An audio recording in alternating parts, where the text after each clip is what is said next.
What do you mean? All right, we're doing a post commentary from Michael Myers today.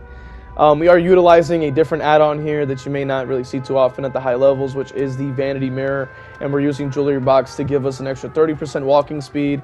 And the idea behind it is sort of being able to kind of walk and also stalk at the same time, so you can see them through the wall the entire time.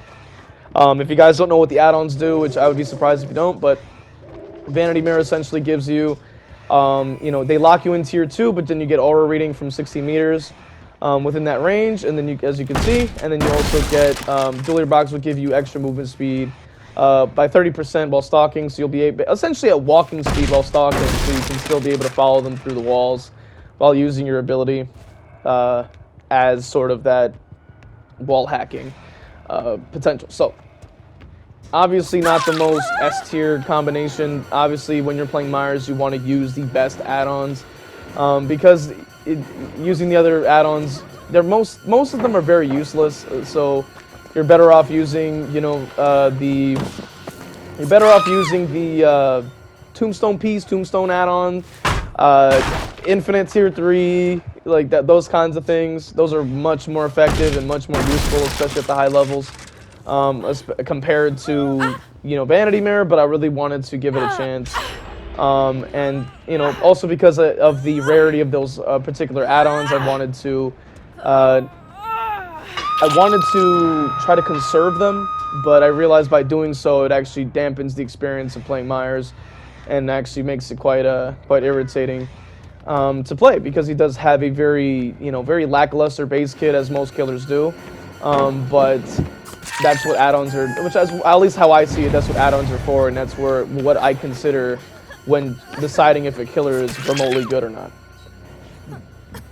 Now, I know a lot of people will just only base it off base kit, but you have to keep in mind, and this is where I think the issue lies, is that people don't necessarily just throw on a base kit killer and call it a day. A lot of people don't do that.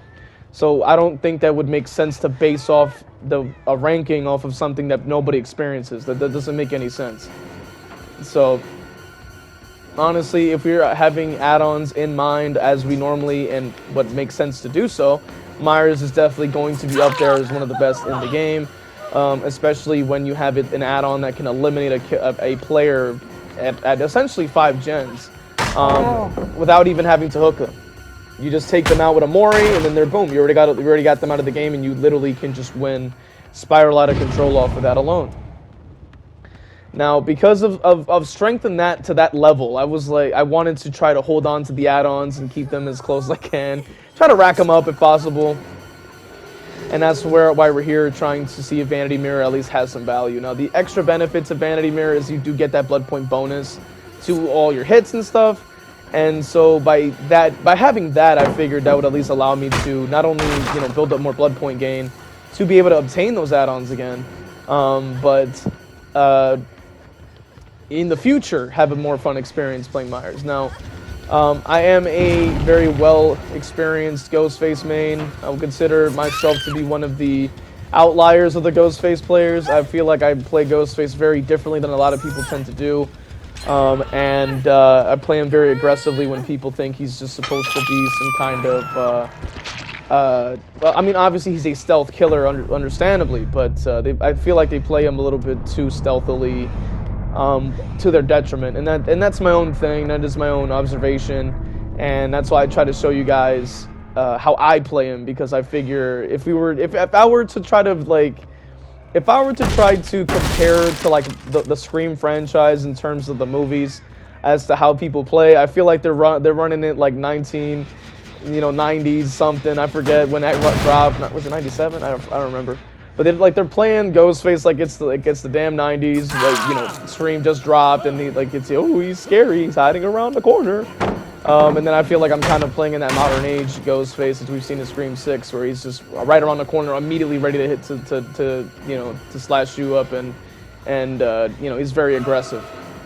And that's how I consider my Ghostface to be. That's how I play him personally, and that's why I like to run the zombie mask on Ghostface, to kind of emulate that, so that people can kind of appreciate that as well. Now, it is one of my favorite entries in the series, but we're not talking about that. So as you can see, also, I will mention that we are getting Vanity Mirror value on Midwich, which, I mean, is sort of expected to a degree.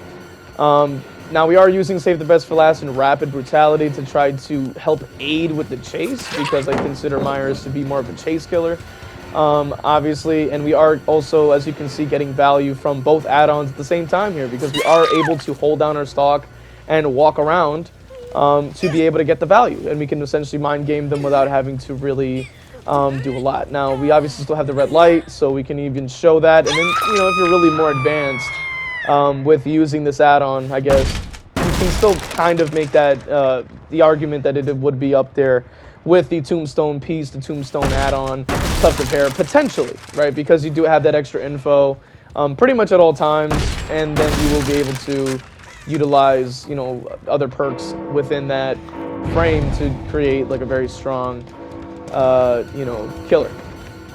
Now, the problem obviously lies within the fact you can't one-shot anybody, and then obviously you can't really mori anybody, and I mean, sure, you can see them, but it doesn't necessarily mean that they're going to participate in your mind game, when a lot of the time they may just stand there and wait, because it's pretty much all they really have to do sometimes.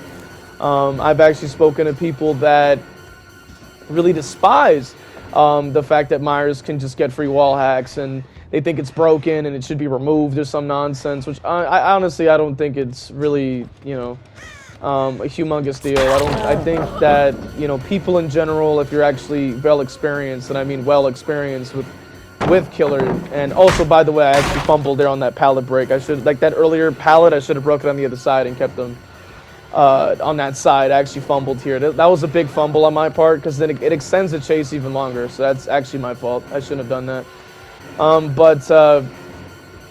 I've spoken to people with which, keep in mind that these people, these people that I've spoken to don't have any experience with killer. They're definitely survivor mains, and then they want to sort of just kind of complain about Myers, despite them claiming that they're fans of the movies. But I'm like, if you really were a fan of the movies, you'd understand that this is honestly what we want. You know, we want Myers to be strong, okay? You know what I mean? Like, if I have, especially with Ghostface, even though it's not from the Scream franchise, I would want my character to be good, because I'm going to be playing them. But, you know, I digress. They were claiming that, oh, you shouldn't have wall hacks, but you have to keep in mind that the two add-ons that they do have wall hacks with, quote unquote, are very lackluster and very useless. As you can, well, I would say, like, having Scratch Mirror as like funny, and like everybody's like, it's well known that it's just for fun, and it's not necessarily for you know, for a high level or for winning the game. Which is understandable, but I did attempt to try it and maybe see if I could try to give it a buff in some way, but you cannot run Scratch Mirror without the boyfriend memo thing add-on. You could just, it's just impossible to play him otherwise, with even to get a hit in with that that add-on, because you cannot, you know, obviously catch up to any survivors while in tier 1 at all.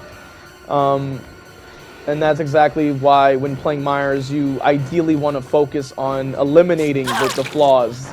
And that's what those add-ons are kind of for, which is like Infinite Tier 3 will eliminate the issue of running out of your power, and also give you the map wide exposed at all times. So you'll never have to run out of your power, you'll never have to worry about managing the stalking, because it does just kind of run out, unfortunately. Which is the only killer that really can do that, which is just not have their power ever again after a certain point in the match, if the latch lasts long enough.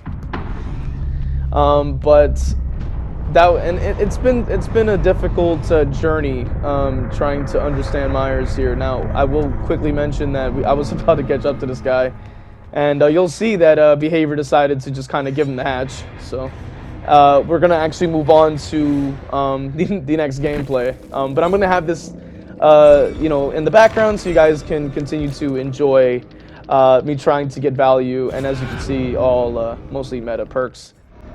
Alright, so we're gonna do a quick match review for this Deadlock Saloon game, and kind of see where I could have improved. Now, I do want to get better with Myers, and this is sort of what we're gonna do for that. We're gonna try to review the game, see where we could have you know, played better. And obviously we're running the Vanity Mirror, not Not your first pick by any means, right? But it's okay. I mean, if you essentially don't like having your power, it pretty much, you know, it does somewhat solve a problem that Myers has, which is running out of your power. But the cool part is you never have it. So that's exciting. You never have your power at all. But you have aura reading as a return, so it does make chases a little bit better. Now, big problem right off the bat here from my part. Horrible play, by the way. I did not continue to chase a single soul. Like that was not a good idea. And then I also kind of tripped over the staircase like twice. But we do get some pretty good info. And obviously we have jewelry box to make our stalking speed better. She was actually quite fast, or I actually just kind of like fumbled my distance there. I'm not used to his weapon distance, I don't think, at the time it was for this gameplay.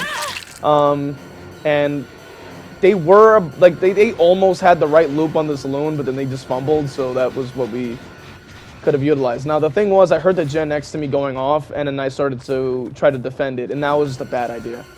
And the reason for that is that, you know, considering the fact that I'm playing essentially with no exposed, we have to take 2 hits to down every single person. So and they also got instantly healed. So hitting them essentially meant nothing. If I continued to follow Jill and just let the gen go, at least I would have been able to get it down in the hook by the time the first gen would pop. And then I got stacks, but you got 2 stacks doesn't mean anything when the gen's already done and corrupt is still active. So it's like, geesh, like, bad play. But we do get that explosion over there, so we know that the Leon is still there. We know that Leons don't tend to be that smart, so we actually, you know, feel very confident in this chase here. He automatically has to give me the pallet now, which is great. And we're getting Vanity mirror value, like, very, very, very quickly, which is good. We can notice that the add-on at least can hold up in some scenarios. It's still not as good as the add-ons you want to use, but because I was trying to conserve them and be cheap, that actually kind of bites you in the bud. You know what I mean? Because you can't have fun. You lose out on fun, so that's great. Cool. So we were able to get the down on Leon. Great. You know, that's a great way. You know what I'm saying? It was a little late, but we still got it. Right now we know, okay, cool. We got 2 people around here. We know Gabriel's going to rotate for the save. I figured maybe get the pallet. We just see her running that way, completely away from the hook. We don't care about her now. We go back over to where Gabriel's going. Now, the problem is Gabriel's the obsession, and I wanted to at least try to go around Gabriel and get to Leon to at least get the endurance hit, but he still had the speed boost from the base kit VT. So we had to just kind of go around this way. We do see what he's doing through the crates, which is great. And he does slam down the pallet because he's scared. And I made the right read, but he has lives, so he just flies off. So of course he does. Now we can once again use both add-ons together now. We see 2 of them over there, but we have to focus specifically on Leon because he is injured. Hitting whoever that is just going to give him more distance that we can't afford. So we have to just go ahead and knock down Leon. Now we know the gens are just going to be flying, especially with the start I had. It was just a bad start that I had. I have to then utilize deadlock here, which means we're going to go ahead and use the free info we just received and go ahead and kick this. Because we're essentially down to about 2 gens and we barely even got it down. So that's already just a horrible start. But you should kind of come to expect this if you have not only a bad start, but you also are playing a bit of a slower killer. So we do end up seeing where the Jill is. She's not on a generator, so you can use that to your advantage. We actually have control of about 2 to 3 gens within this proximity here. We have aura reading, and we're just going to try to stay hidden behind the walls. Of course, they pop yet another one, because it doesn't really take a lot of time to actually do a gen. And we do get a free slap on Claudette, which is good, but we want to stay focused on who's going to cross in, which we see once again, of course, is the obsession, which we would hope not to have to deal with them, but we're going to have to sacrifice our stacks in order to build up more pressure here because we are a bit behind. Now, obviously, we have to once again go after Leon. And if we actually want to get a free hit on him while the endurance is active. I was hoping he would give me the pallet, but he just decided to run past it. Rapid mortality value, we can go ahead and get the free swing. So we were at least able to bring back a few stacks and actually get this guy out of the game, which is what we should have done a lot sooner. It should have probably been the Jill that we were focused on to at least get our more stacks up, and also being able to maybe get a few pallets and maybe get that started, start getting the pressure off of that alone. Now now we know that there's at least 2 people in the area. We see one of them trying to heal themselves up there, but we don't want to focus on Gabriel at all. We want to get Claudette if we can. Right now, the problem with this saloon is that there's at least 4 different areas they can see you through. So you're not really getting a lot of, you're not really going to catch them off guard necessarily. And of course, they had a syringe or something, so of course they did. So we're just going to have to just kick this gen and then try to use the aura reading, which we see them up there again, of course, rushing to the gen, but that gen doesn't have progress. So we're like, okay, we're going to have to focus on Jill. Gabriel healed himself as well, so they all just reset within seconds. It wasn't a lot we could have done about that, so we just kind of go around here, give it a little bit of wall hack, and then we go ahead and break the pallet. Now the problem is I'm breaking the pallet on the wrong side, because now I gave her access to the rest of the map, and that is not something you want to do. I probably could have shortened the chase just a smidge, which would have been a lot better, especially because we can't one-shot anyone. And we have to actually get the M1 twice. Now, thankfully, because they seem pretty, I think they seem kind of lost, if I'm being honest with you. So he's, I mean, we get the down, which is great, right? Good. We get the down. We got to get the pickup immediately because we have to at least start getting some pressure as soon as possible. Now we're going to try to put them closer to those gens over there because, Claudette is on the main building, still pushing out a gen that barely had progress. So we still have a lot of time on our hands here, so that we're actually going to see if we can bait them to drop down to actually go for a save. Now, of course, because of gen speed, they're going to just knock out another one anyway. So we kind of have our backs against the wall a little bit here, and we're going to have to try to make something happen. Now, they're immediately saving because they can, while the other one is just full health, so they can just do whatever the hell they want and just vault out and run wherever. But here is where Vanity Mirror starts to kick in, because now we know what goofy pathing they're taking, and we get a free hit for that. But now they're kind of running... they're actually running around the, relatively the right way. It just doesn't seem like they realize that it is. And it seems like they just go down for it, which is great for me. Rapid Brutality, once again, giving me value. Because we are moving at 120% speed, or, 4 point whatever, whatever that is. Per second. So we can at least get the hook, and we place them right next to this generator. Thankfully, they weren't running up behind me to actually go and finish it. I think they went to go heal or something. And that would at least give me time to make sure this gen actually will actually regress. Now the problem is we don't have a lot of pressure here because there's still 3 people alive with 1 gen active. 1 gen left, I should say. We do get the slap on Jill, but we can't focus on her. But we do want Gabriel to close in for the save, and that's what we want. We want them off the gens. We slap Gabriel, but we cannot go for the next swing because we want to conserve our stacks as much as possible here. And unfortunately, we are kind of forced to hit the endurance hit, but we do actually get our stack back, which is kind of what we want. We want to conserve as many stacks as we can because having the swing speed and the movement speed is honestly the only thing we have, available to us with our current kit. Because even being able to see where they are doesn't necessarily mean they can't just outrun you anyway. And I mean quite literally just holding forward and running out of distance. Of course, the last gen pops, there was really nothing we could have done in that scenario. But now we're at the end game and we have to figure out how to make something happen.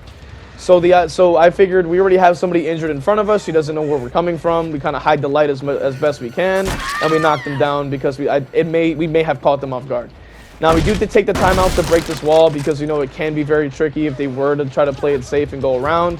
But obviously, due to, the door being open under like 3 seconds, we have to at least get a slap on Gabriel. Now, we know that they're most likely going to try to get at least a 3-man out because they're going to get greedy.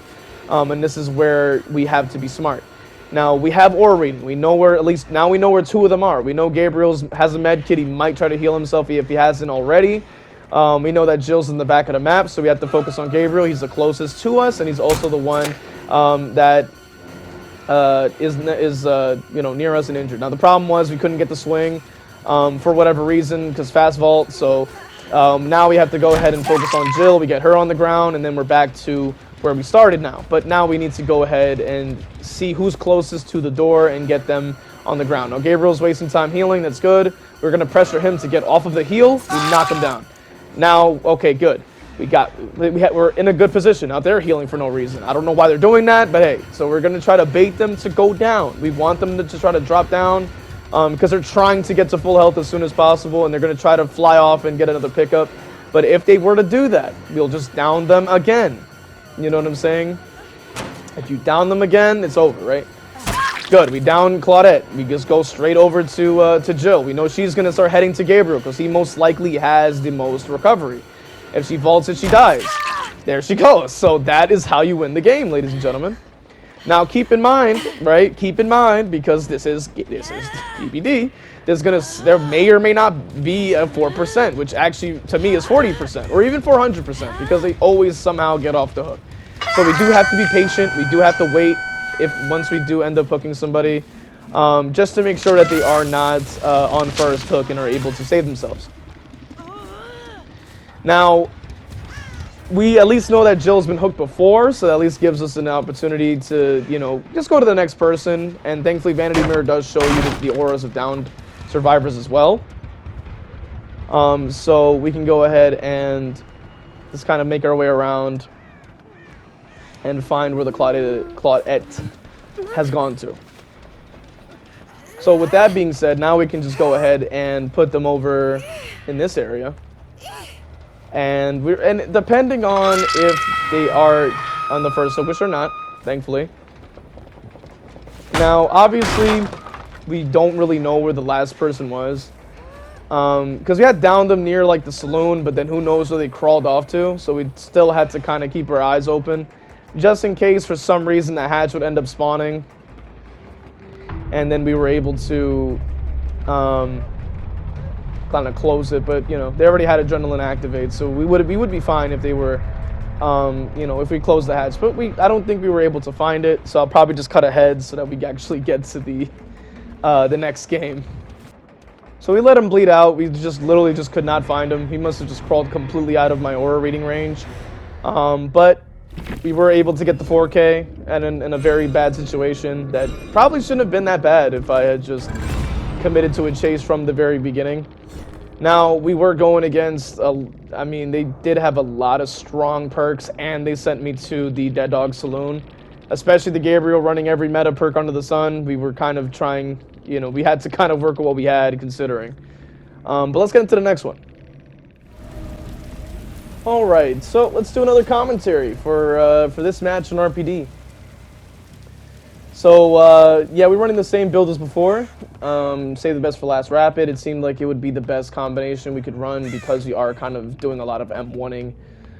Quite literally, only M1ing, not even with exposed active. So that is going to be a detriment.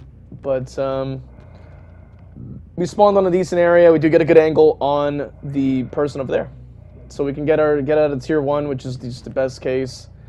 That's kind of like Nemesis as well. You just want to get out of tier 1 as soon as possible just so you can get into the mix. Honestly, like, this is probably the best you can get with Vanity Mirror. Unfortunately, it's not really the strongest thing in the game. And it is very challenging. Now, this clown really believes in his mind he is the Luke of the squad, but he did also give me like 2 free pallets. Which is great. You know, we've already got 2 free pallets. I normally would break them, but with this type of situation, we want to try to build stacks quickly, and we want to get it down as quick as possible. And I'm assuming it might be lucky break or some kind of boon because we don't see scratch marks or something like that, which is a little strange. And then they kind of reappear, so I don't know what's kind of going on with that, but we do have aura of the gen up there. As well. So we know that they're actually leading me toward their teammates. So maybe it could be some kind of boon or something because the scratch marks are like going in and out. Like they're kind of appearing and then disappearing over and over. So I don't really know what's kind of going on there. But it seems like he should go down here, I would think. Yeah, he does. Because his pathing is actually quite terrible. Now, we have to face the wall because, you know, magically, you know, they're going to find a way to bounce the light into our eyes some way, somehow. So we're just going to go ahead and put him on the hook in the middle and try to make our way up here to try to catch somebody else with an aura, maybe get some extra stacks. So we know that we're going to be working on the rooftop gen. They're immediately getting the save. And I actually wasted time getting, you know, breaking that pallet and breaking the gen. I should have immediately went after Ace again. But I figured I wanted to at least get rid of a couple of things. But as you can probably see, they're immediately going to start rushing out the gen. And that is something I should have kind of had in mind. I should have immediately started turning right back around and going after Ace again just to build up as much pressure as possible. Now we will get a hit on Claudette just so we can get a little bit more stacks. And we can try to get another down because the gens are going to, you know, fly at the speed of light. So with that being said, we can get rid of this really strong pallet, get it out of the way, and then we can try to continue to go after Claudette because she does seem like she could be the weak link. Now, we will follow them straight up just to get these other pallet out of the way because it's another strong one that would be ideal to get out of the way as well. Which we already knew they were going to drop it anyway. So we got rid of 2 strong pallets, which is it's just an investment you have to kind of make, unfortunately. There isn't really a way around it, and there's also the God pallet that is also here, so if we could have gotten that one, that would have been ideal. Now we know they're going to vault. Yep, vault, And then because we knew that, I figured that maybe they would want to double back because I made the right read, but then they just go straight to this pallet that's not really that strong. So I baited them to go for it. I somehow didn't have enough range to reach the window, unfortunately. I should have honestly just waited. If I was a bit more patient, I would have gotten it, but we do actually get the down on the Claudette, and I figure because, of course, they're going to be waiting in a corner. I think they might have a flashbang in their hand or something like that, or they're going to just wait because of the pallet drop. We're just going to have to say screw the stacks in that sense. They're way too far away to get the save, so we would be able to see them with our aura. So we know we'll be able to get a safe pickup here and try to get our second hook. Which, once again, we have a really bad start.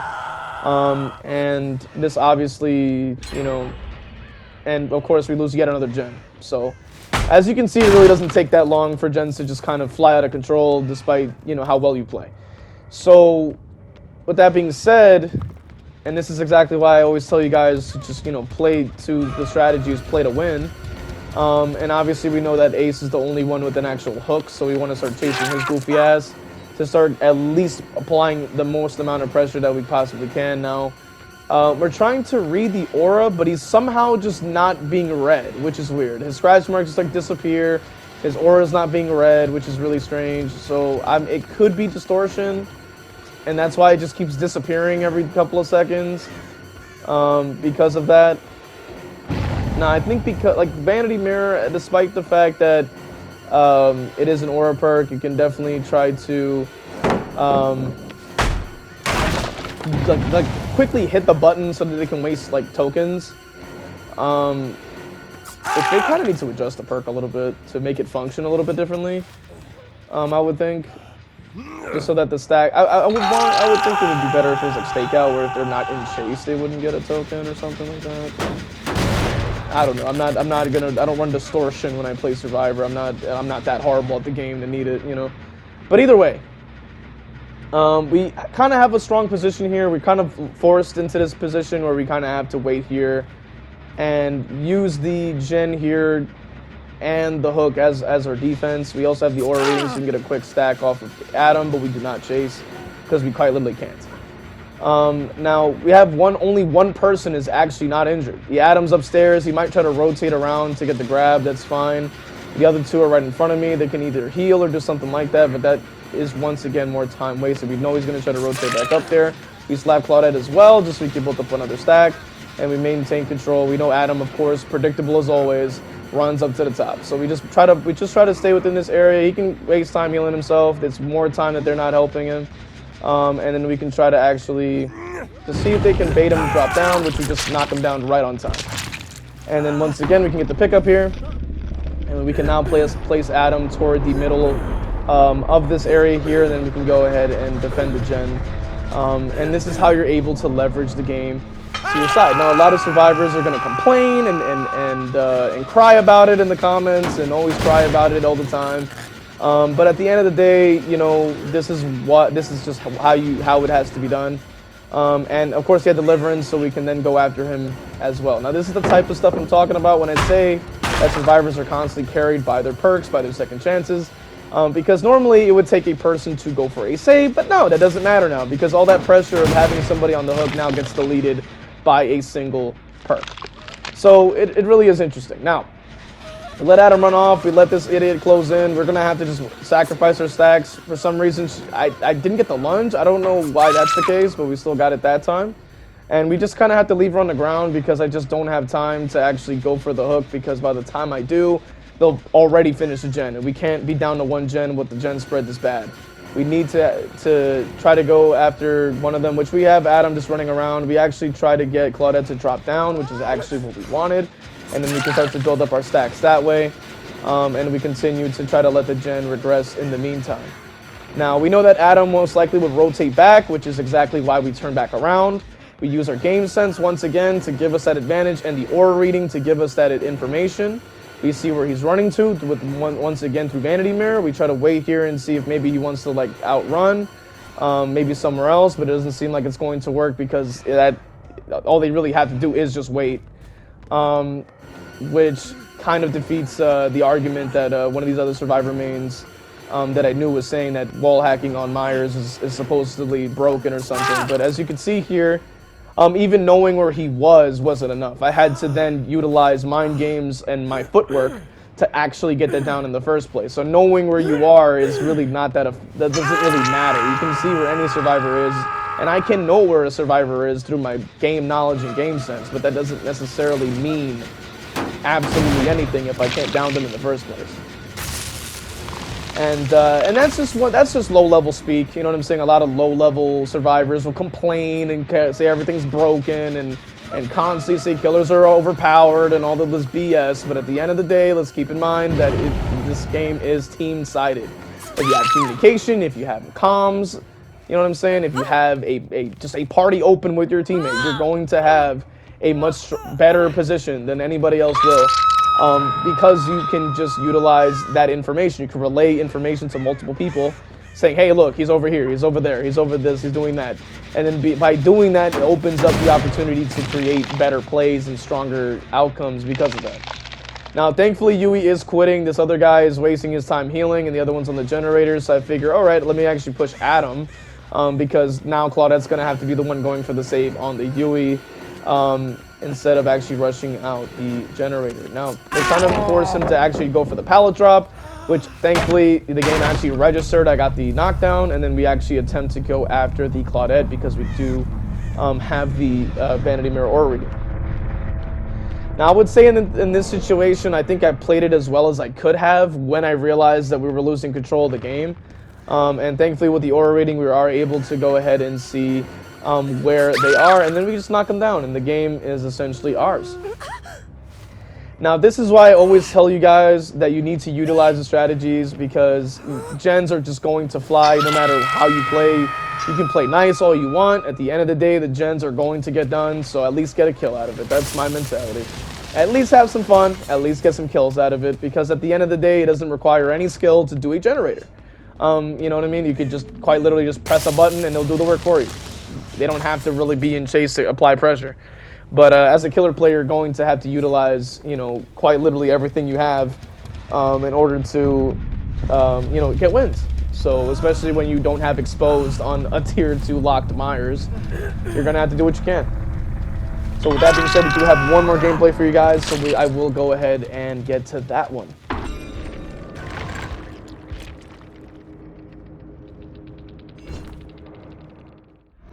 So we have one more gameplay for you guys. I know this one's a little bit of a longer one, but I figured it would help, you know, just finally put this this build, this add-on to rest, you know, once and for all in terms of my experimentation with different add-ons.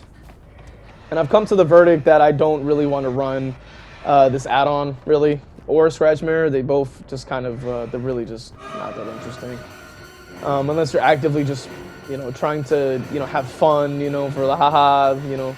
But if you're trying to win, this is not something that you want to utilize, you know, despite the fact that I was able to buff it a little bit, like I was able to give it that advantage, and try to make it a little bit more viable. It's still, you're still trying to make something weak into something strong when something strong is already something strong. You know what I'm saying? It's not even a saying, it's just what I'm just saying, you know?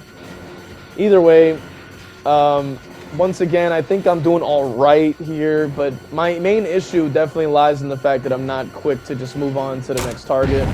And that's what I'm noticing with when I'm playing Myers here, is that I'm trying to get out of tier 1 very quickly, but the problem is I waste a lot of time at the early game when I should be trying to focus on, you know, at least getting to the next person to stock them up. Now, we are getting some aura reading to the wall, which is great. You know what I'm saying? We're getting very solid value. And that's exactly what we want in that type of situation. Now, we already have the game sense anyway. We already know where they're going to head to regardless. But this definitely does, you know, put a little bit of ease of mind because you genuinely are going to know where they are instead of more of an educated guess. Now, we try to fake it in case maybe they want to go for the vault there, but they did not. And, of course, they can just kind of fly back and the prompt will just appear on the screen, which is not really much I really could have done to avoid it. So we just kind of at least got the Shag pallet out of it. We do get them to drop down. I think they had balanced earlier, so they already used up their perk, and then we get a free M1 on them. Now, this build was actually made before I started using the Rapid Brutality combination, and this gameplay, I think, sort of showing me why I was trying to use it, because I figured I needed the extra boost in chase and with the speed. Now, here's a smart play I'm doing. I'm trying to use the aura reading while they can't see me, so I can see what kind of move they're going to make. And then we utilize that to leverage it to our side. Now, we can go ahead and get the hook here, and then what we're ideally going to do is try to get everybody to try to fly toward us, and then we'll be able to see them coming with our aura reading, which it seems like we only have maybe about 2 gens in play here that we can actually protect, but thankfully we have Grim Embrace. And with Grim Embrace, that will hopefully push them over to get the save instead of staying near the gens. That is the idea. Now, this gen over here, it kind of has a good amount of progress, so we want to try to get that to drop down in the meantime, and then we can actually make our way back over to the hook because, you know, they should be getting the save just about pretty much by the time I get there, they should be saving, which is exactly what they did. So we attempt to at least go after the Maria again. Now, the reason we do that is obvious. We want pressure as soon as possible. We know they have balanced, so we want them to use their power of, you know, ability, perk, whatever, as soon as possible, so we can at least get that out of the way, and then we can focus specifically on our, you know, our chase potential here, which of course they still have endurance because they always do. So we do have more aura reading on another survivor, but we're not worried about them because they're already, as you can see, losing 2 gens automatically. We're gonna have to just go after the Maria anyway. Now, we do try to see through the wall there. They were just a smidge too far, but thankfully we were able to do that. Now, of course, they're trying to body block as usual, but we can go ahead and pull them out of locker because they decided to jump in there, I guess, out of fear. So that's good. We were at least able to get that going. We were not really able to get a lot of Grim Embrace value because the gens are flying really quickly. You just have to pressure it the best way you can. Keep in mind, we are essentially running around with no power, besides an aura reading only for close range. So we do have to utilize everything that we can. And that applies to any scenario. Now, we know this gen is going to be the one with the most progress. We also notice why the gens are flying. There's always at least 2 people on a single gen at a time. And possibly with resilience as well. Now, thankfully, they gave up, which is honestly the best part of any match is when they give up. So that completely gives us the exact advantage that we needed because we were just losing gens very quickly. Now, thankfully, because this is the second stack of Grim Embrace and this gen is regressing, we're going to be able to walk away, and we will be able to get Grim Embrace to activate after breaking this wall and walk a little bit further. We can go ahead and block the gens and try to get them to close in, and then we're going to open up this wall as well, just so that it'll be a little bit easier around that loop because that window can be quite difficult to go around unless you actually open up the walls. Now, Grim Embrace blocked the gens already, but it didn't seem like anybody was really closing in, but we do have the gen with the most progress, and we see Alan goofy ass kind of around the area, but we want to kind of we want to pretend like we're chasing him so that the young gen would close in. He's just kind of standing there like a goofball, so he's not on the gen. That's good. And we just kind of, we keep seeing where he is, but we want to make sure we see where the Yunjin, which he's already closing in. We were just out of range in terms of the aura. Now we're going to slap up him off the hook in case of off the record and dead hard and whatnot. But we realize this gen is also the one that is going, so we will just go ahead and block that window. And we'll try to chase them because we just want to stay within proximity of this gen here, and we want to get rid of this pallet. And of course we get the Champion of Light because they just constantly want to keep running that perk. So we have to try to see what we can do here. We need to go after the Dwight again. He's up there on the saloon, the best case scenario, and the best thing to do is to just go after him again because we need to. Now he's just kind of waiting for me to climb up the stairs, so I'm gonna figure that maybe we could try to, maybe we'll get him to do it, which, you know, he just decides to run to the side. And that is the problem with the saloon, is that they can just kind of see you anywhere. They pretty much a vast majority of the saloon, they can just see you. So it does kind of destroy a little bit of the mind games here. Now we do try something a little bit ambitious here, which we notice that he's trying to wait by the check spot. But the problem is the red light is shown. That was something I actually forgot about in that portion. If I kind of just like went against the wall and hid the light, I probably would have gotten him to vault in, because he didn't really know where I was. Now, of course, he just makes the vault again, but we do see which direction he's heading to, and there's no pallet here, so he does end up going down, which is really good. And then we can actually try to place him closer well, we just kind of have to hook him immediately, because I was figuring I would put him closer, but I figured that due to gen speed, you would have to just try to put him, you know, as close as you can to a hook and then try to get them to close in. Now, we don't have any aura. They of course are on that gen. We're trying to get them to maybe step down. I'm going to try to see if he thinks I don't see him, so I'm going to pretend like I don't. Of course, they rush out another gen. So I'm just acting like I don't see him. He starts panicking. And then we can go ahead and get the free slap on him. Now they're immediately going for the save, so that means we'll go right after Dwight again. And this is just what we need to do, because as you notice, they're all off gens. Hopefully they'll go in for body blocks or something like that, and then we can use that once again to go after Dwight, because we need to start getting some kills as soon as possible. Now this pallet is still active, but we can, oh, we already dropped it. That's good. Perfect for us. And then because Yunjin's going to be closing in for a body block, which is, she's not really near him for whatever reason, so I don't know what she's attempting to do. And then we didn't get the swing on that, which was a little bit strange, but thankfully due to Bamboozle, we were able to just go right back down again, and we knew he was going to vault, and then we knocked him down. Now, also because of the aura reading, we knew it was coming, which is good. Like, in certain situations, having this, like, on-demand aura reading definitely does help out, but you do lack a lot of that lethality, which can be a bit of a problem. Now, in this scenario, we know that just due to gen speed, the gen's probably already done by now, because just of, you know, it is just unbelievably quick. So, we figured because they got off the gen, that'll buy us a little bit of time. We're going to see if we can get him to walk all the way around, because it seems like he is pretty scared. So I was trying to see if he would try to go back up the stairs. I figured maybe if I, like, stood above him, because he's just kind of waiting for me to show some kind of sign of life. So I figured why not just kick this gen in the meantime, but of course blast mine. That does waste a few seconds, but that's okay. We try to kick this as well, and then we try to go back around, maybe see if he decided to move, which of course he doesn't. He just kind of stands there. So, which he doesn't really know that I'm standing there, but he's just sitting there kind of waiting, so I figured maybe I might be able to get him to, which he did kind of climb up a bit more, which is kind of what I wanted him to do. And then he's kind of here, so at least we're able to push him into that direction. Now he's going to panic. He's most likely going to pre-drop it. He actually didn't this time, which is interesting. But we try to utilize some of the footwork here. And we do actually get the M1, which is good. Now, like when you're using an add-on like this, it really makes you miss the actual good add-ons, which once again, more vanity mirror value.